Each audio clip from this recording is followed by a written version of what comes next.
Tonight on NTV. から深呼吸をしながら歩いているようにも見える小宮。ここで前回は傾いてしまったが、さあ進んでいる。あとわずか、あと5枚だ。さあ小宮が行く。 Damn, I was looking good and suave and debonair. Like Denzel. Better. This fall. Shantae, isn't that Keith over there on the dance floor? Ooh, what you gonna do? I'm gonna go over there and say hey. Hey! Tonight on NTV.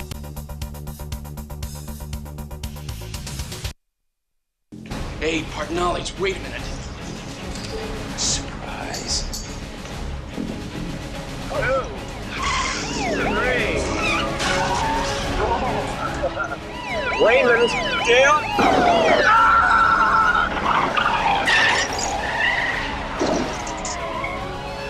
I can't believe you did that!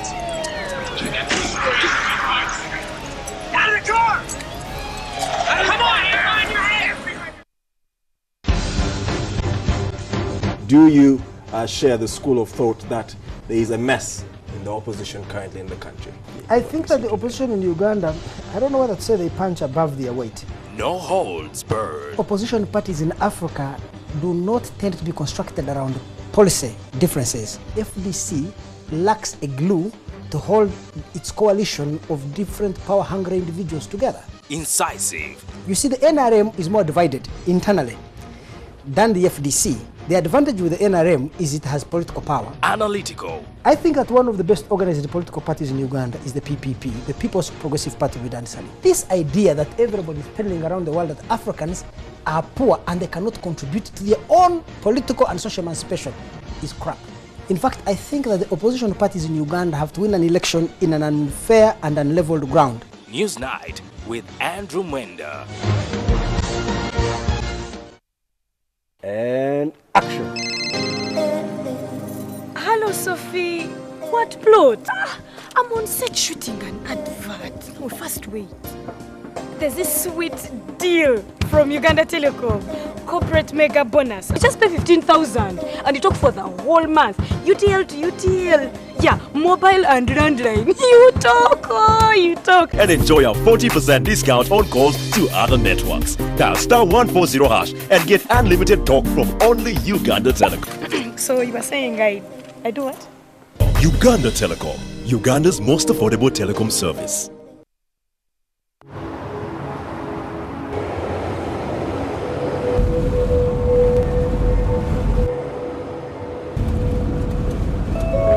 And the change of government won't stop a thing.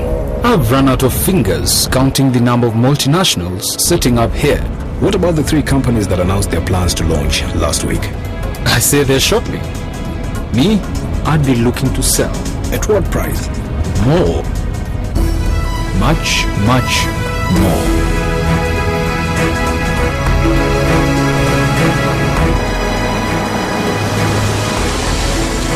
I don't know who you are or how you know these things, but one thing I'm sure of, you're in the wrong job. Here, call me tomorrow at 9 o'clock in the morning. I'd like to hear more from you. Are you ready for your big break? The East African, understanding the region. NTV, turning on your world.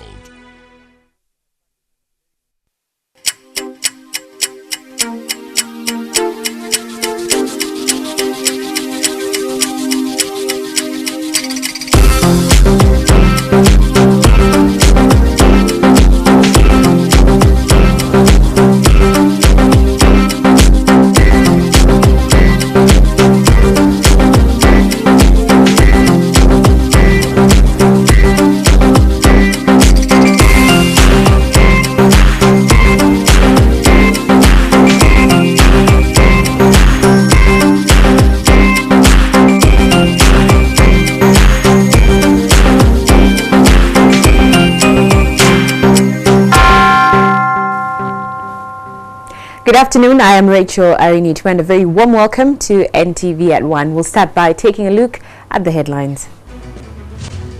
Famine looms in Amuria district as heavy rains destroy crops and roads. And heavy clashes break out in Eastern Democratic Republic of Congo between M23 rebels and government forces.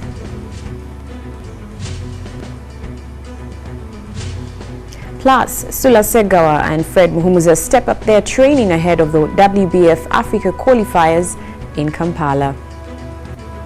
You're watching NTV at 1.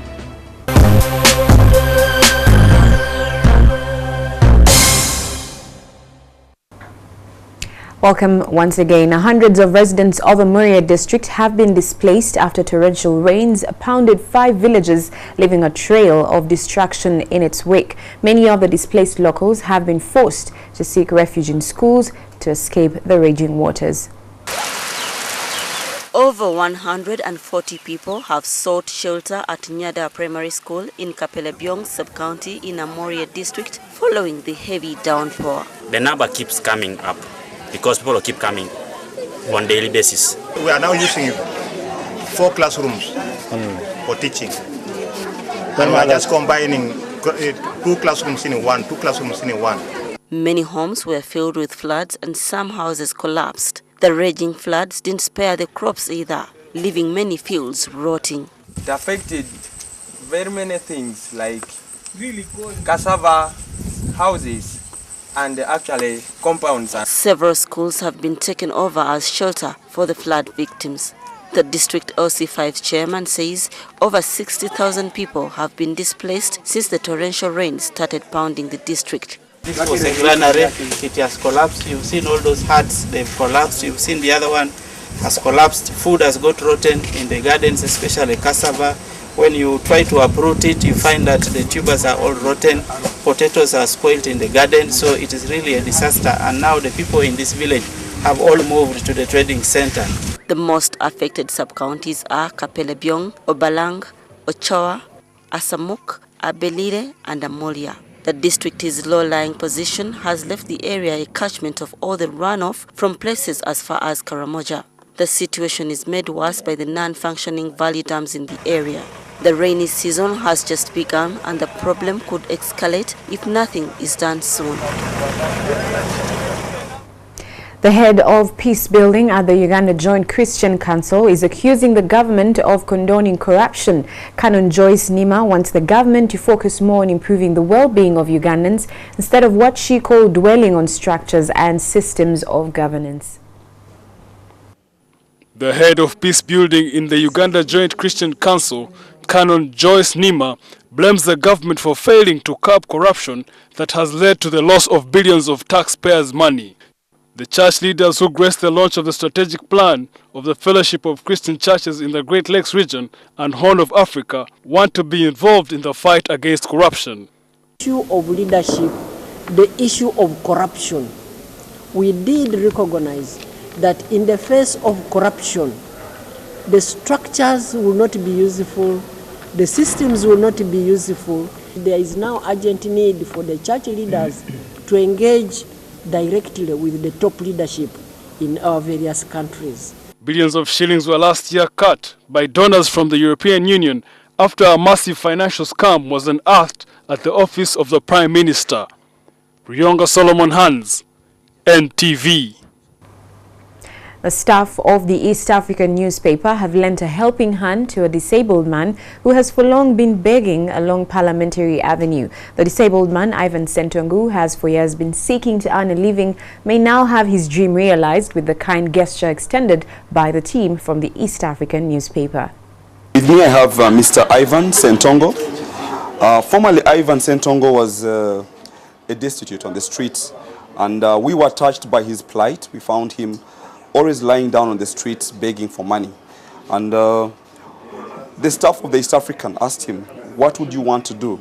And Ivan tells us that with 80,000 shillings, he can start a small business, a business that he feels will be able to change his life forever.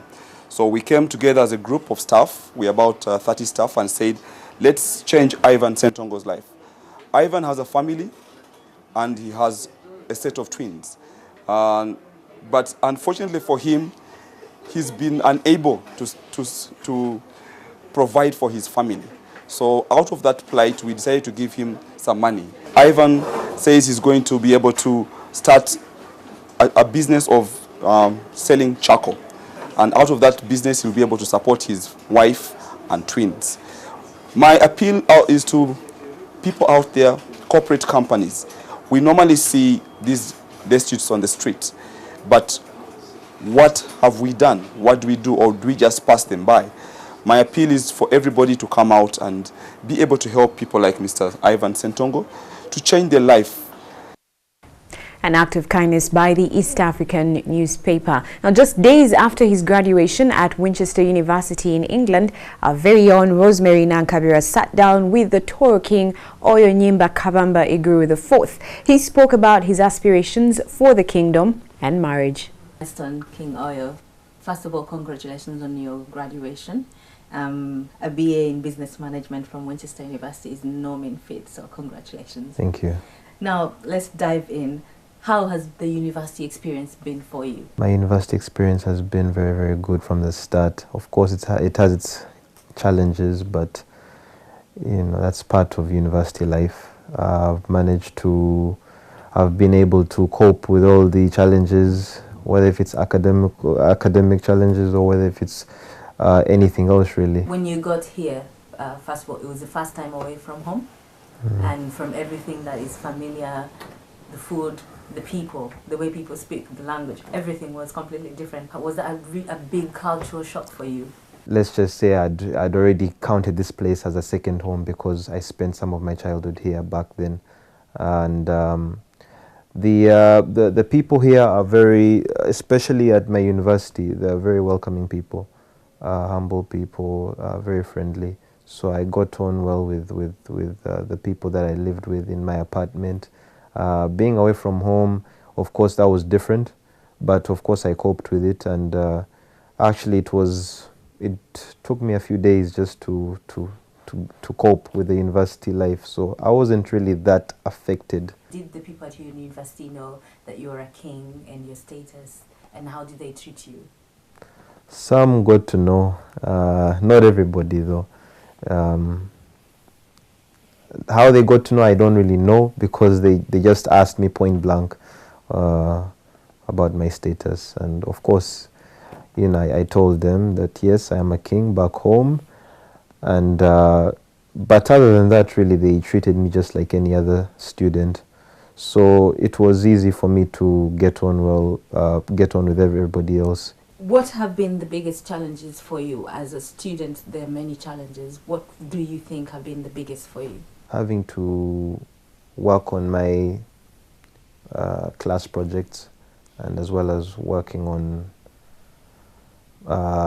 my duties back home. I had to find a way how to manage everything, because everything you have to time manage it, and if you don't, then of course it really puts you in a position where you tend to fail at everything. You graduated now, you've got your degree. Are you going for a master's?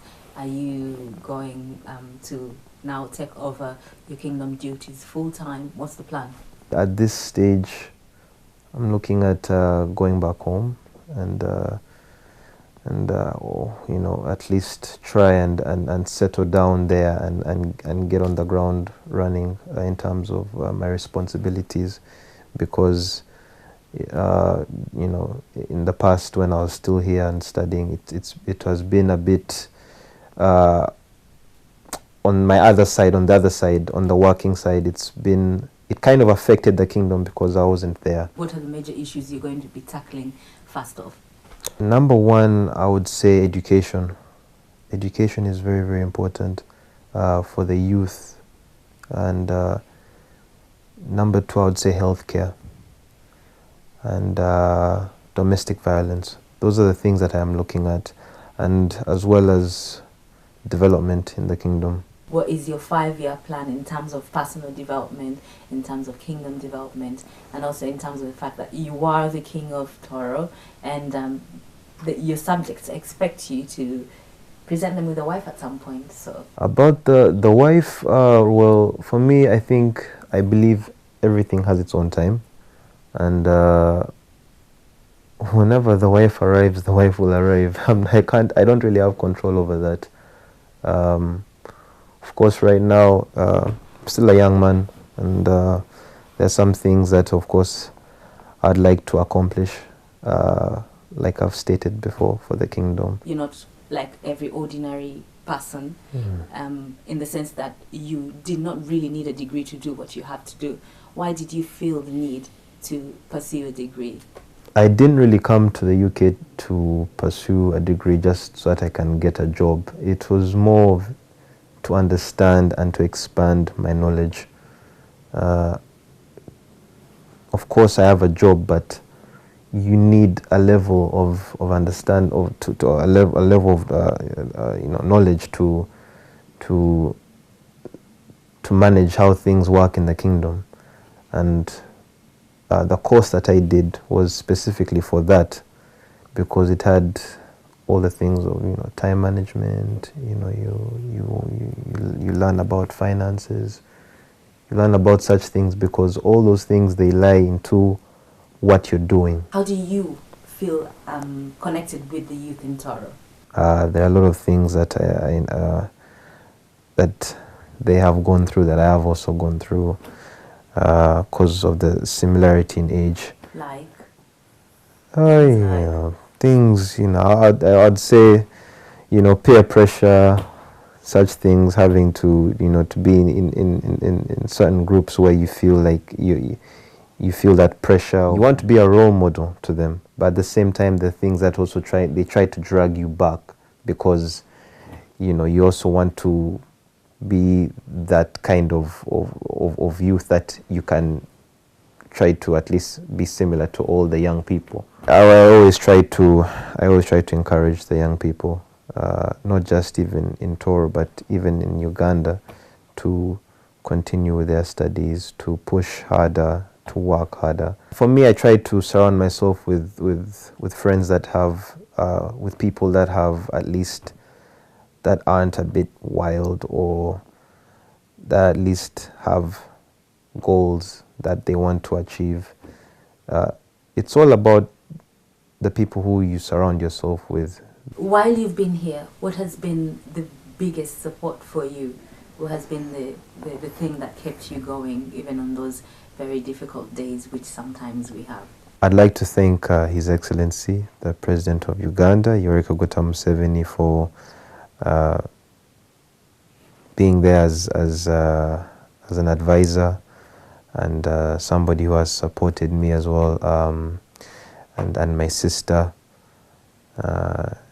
education-wise as well. He's been also a role model for me, and I can't thank really anyone else other than my mom and of course the President. So His Excellency, thank you very much.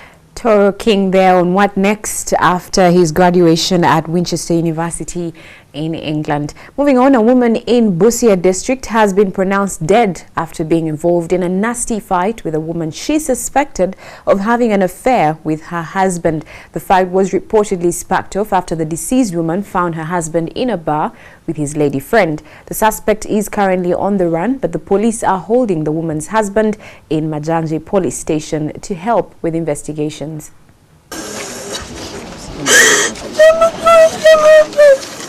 The fight between the deceased Constance Ajambo and her husband's girlfriend, only identified as Diana, reportedly started after Ajambo found her husband in the bar with the woman of the night. The police arrested Ajambo's husband to help with the investigations.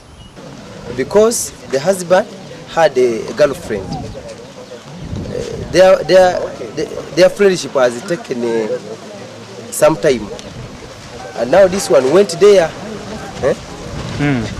Now when she went, it is where they began fighting from. Residents say they heard shouts of help coming from the bar where Ajambo's husband is said to have been drinking with the girlfriend. So this one followed them to go and see whether it is true Robert is there or not. So I am hearing from people as they are saying that they had a person crying, but the person who was crying was a wife, a woman. They had a fight. that very night. And even she alarmed. Even some people here, they heard, but they cannot tell because they fear to witness. However, the deceased woman's husband, Ojambo, denies the allegations.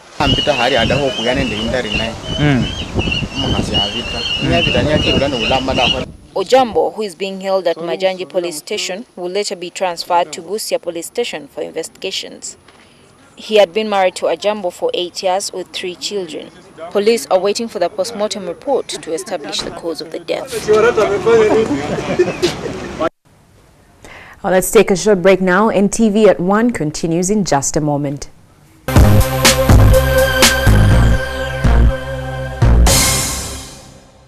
One reason to love Uganda, brought to you by Air Uganda. Did you know that the gomesi used to be made with buckcloth before the missionaries and the Indians came? They added certain silk and vibrant colors to the dress that is now a staple part of Ugandan culture. The reason I love Uganda. One reason to love Uganda, brought to you by Air Uganda. The wings of East Africa. Open Mega Millions with Coke Connect. Coca-Cola is giving you an opportunity of a lifetime to win lots of major prizes. I'm talking about Samsung fridges, phones, TVs, radios, and lots of cash. Yes, lots of cash. 20 weekly millionaires and a grand prize of 100 million shillings. It's simple. All you have to do is buy a Coke, Fanta or Sprite, check under the crown, and you will see a code. SMS the code that you find there to 6010 and automatically enter the weekly draw and win with Open Mega Millions with Coke Connect. You can also go to www.cokeconnect.ug on your phone or PC. Enter the code and get 10 MB of data absolutely free. Open Mega Millions with Coke Connect.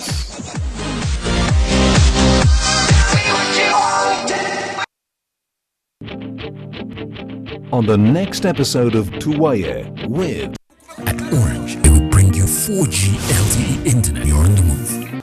Omwana wa myaka 23 akola ku radio ba TV. Ali awo azukusa abantu nti muzukuke mubeko kye mwekolera. Ekyo siki kumacha wa 11. Ennaku yeye muzukusizza ye eya mtu tokola ku radio. Yes, atafune mtwale meka. Nkaga 5. Ulidde. Kakati naye awo abantu ki? Amagezi. Tamanyi lwaki mukulu ali we yebasi. Webale nnyo. Tamanyi nti pilot ya ennyonyi yagudde Entebbe saa 10 ezaddi. Pilot awumuddemu. Kakati aliko omuliko omulekanira ku macha. Zukuka beko kyekola bolwa mu bulangiti. Simanyi otulo simanyi biki. Enter an era where you can catch that shot as it happens, even at a Kwanjula. Everywhere changes with Orange. Today, changes with Orange.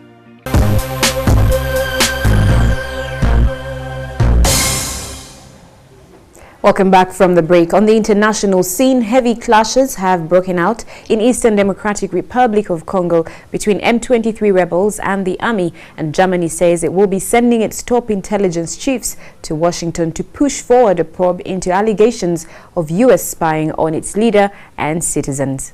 Fighting has resumed between the army and the rebels in the Democratic Republic of Congo, days after peace talks were suspended. According to the rebel spokesperson Vianney Kazarama, clashes took place about 25 kilometers from the strategic eastern city of Goma. Both sides accuse each other of starting the fresh outbreak of fighting, but a source from the United Nations peacekeeping mission in the country said the rebels carried out the first attack. There are no immediate reports on casualties. On Monday, both sides announced a halt to peace talks taking place in Kampala, despite UN pressure to end the year-and-a-half-old rebellion ravaging DR Congo's mineral-rich but volatile east. According to the Congolese government, the talks were suspended due to disagreement over the extent of an amnesty for the rebels and their reintegration into the national army. Backed by the international community, DR Congo's government is refusing to give amnesty to about 80 leaders of the M23 rebels and to enlist these men into the national army. Meanwhile, US President Barack Obama has assured German Chancellor Angela Merkel that the US is not monitoring her communications. Merkel called Obama to demand for an immediate clarification. She made it clear that she views such practices, if proven true, as completely unacceptable and condemns them. The United States say they greatly value the close cooperation with Germany on a broad range of shared security challenges. Constantly the community that's targeted by a lot of these, post 9/11 counterterrorism initiatives and efforts. They're literally vacuuming up everyone's information and then just sort of combing through that. And that, I think, is just really alarming, and it really contradicts fundamental principles of our Constitution. The news broke as John Kerry, U.S. Secretary of State, faced fresh questions during a visit to Rome about mass spying on European allies. Based on revelations from Edward Snowden, the fugitive ex-U.S. intelligence operative granted asylum in Russia. French President Francois Hollande was pressing for the U.S. spying issue to be put on the agenda of a summit of European leaders. In sport, Fred Muhumuza and Sula Segawa have stepped up their preparations ahead of their fights against Kenya's Patrick Amot and have Congo from Democratic Republic of Congo. The bouts are World Boxing Federation Africa qualifiers to be held in Kampala on the 1st of November. We captured the fighters in training at Kampala Boxing Club.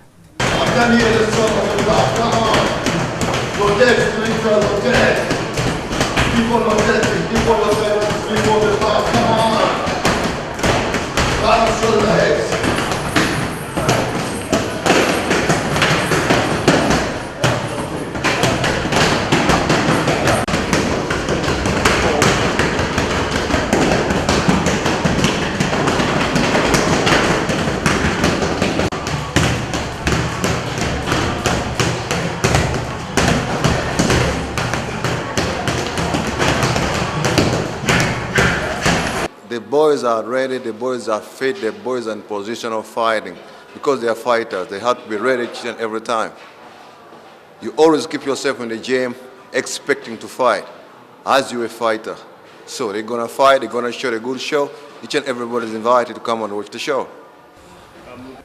In international sports, Sebastian Vettel beat teammate Mark Webber dominated the Indian Grand Prix as Fernando Alonso and Nico Hülkenberg finished 3rd and 4th. South Africa have been handed a penalty of 5 runs for ball tampering against Pakistan in the 2nd test in Dubai. This and more in our international sports wrap.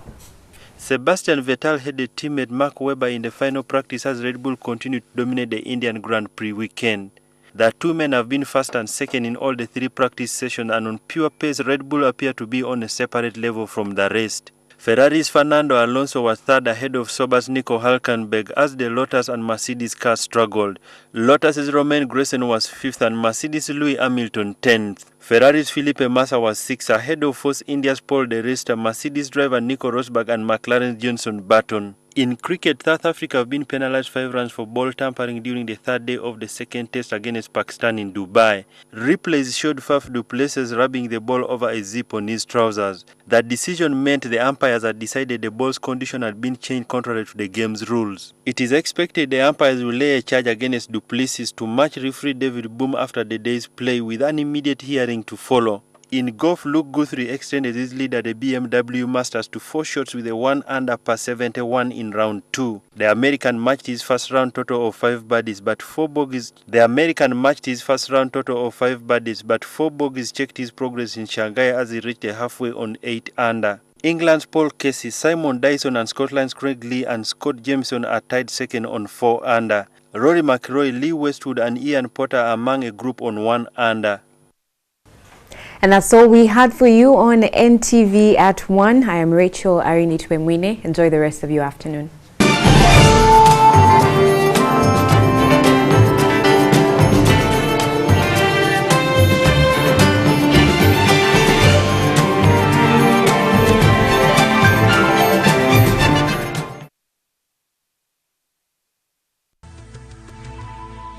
NTV, turning on your world.